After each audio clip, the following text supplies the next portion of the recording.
اعوذ باللہ من الشیطان الرجیم بسم اللہ الرحمن الرحیم۔ السلام علیکم معزز ناظرین۔ بندش کیا ہے؟ بندش کن معاملات میں ہو سکتی ہے یا پھر بندش کا علاج کیسے ممکن ہے؟ انہی تمام سوالوں کے جواب اور بندش کا علاج آپ کو بتاؤں گا۔ اگر یہ مان لیں کہ کسی پر بندش ہو گئی ہے تو آپ گھر بیٹھے خود ہی اس بندش کا توڑ کر سکتے ہیں۔ بندش مختلف طرح کی ہو سکتی ہے، جیسے کاروبار کی بندش، رشتوں پر بندش، اولاد کی بندش اور کامیابی کی بندش وغیرہ۔ ان تمام کا توڑ بھی ایک طرح سے ہی ہوتا ہے۔ بعض دفعہ لوگ حسد اور جلن کی وجہ سے بھی بندش لگا دیتے ہیں۔ اس کا علاج یہ ہے کہ سب سے پہلے آپ صبح فجر کی نماز مکمل کر لیں۔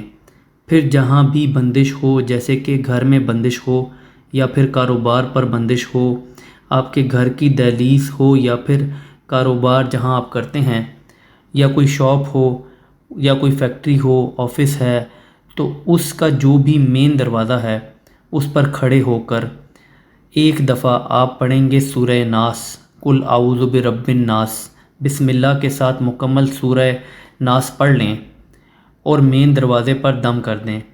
دم کرنے کے بعد پھر 5 قدم پیچھے ہٹیں۔ پیچھے ہٹنے کے بعد آپ نے جوتے چپل جو بھی پہنے ہیں، مگر یاد رہے کہ وہ جوتے اور چپل کا سول لیدر کا ہونا چاہیے، خاص کر جوتے کے سول لازمی لیدر کے ہونے چاہیے۔ اب اس کے بعد آپ نے جوتے چپل ان کو آپس میں ٹکرا کر ان کو جھاڑیں۔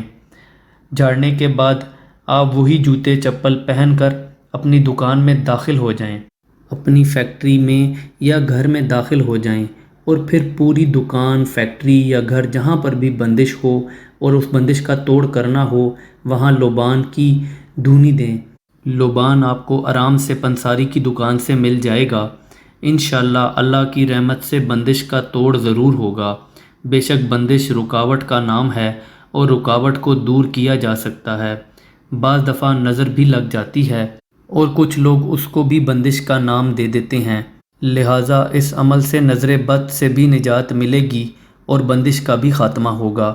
یہ عمل ایک ہی دفعہ کرنا ہے تو یہ کافی ہوگا، روز روز اس عمل کو کرنے کی ضرورت نہیں ہے۔ اگر آپ چاہیں تو عمل کو رپیٹ بھی کر سکتے ہیں۔ بے شک اللہ کی مرضی کے بغیر کوئی کام نہیں ہو سکتا اور اللہ آپ کو اس پریشانی سے بھی آسانی سے نکال دے گا۔ ویڈیو پسند آئی ہو تو ویڈیو کو لائک کر دیں۔ مزید اسلامک ویڈیوز اور وظائف کے لیے ہمارے اس چینل کو سبسکرائب کر دیں۔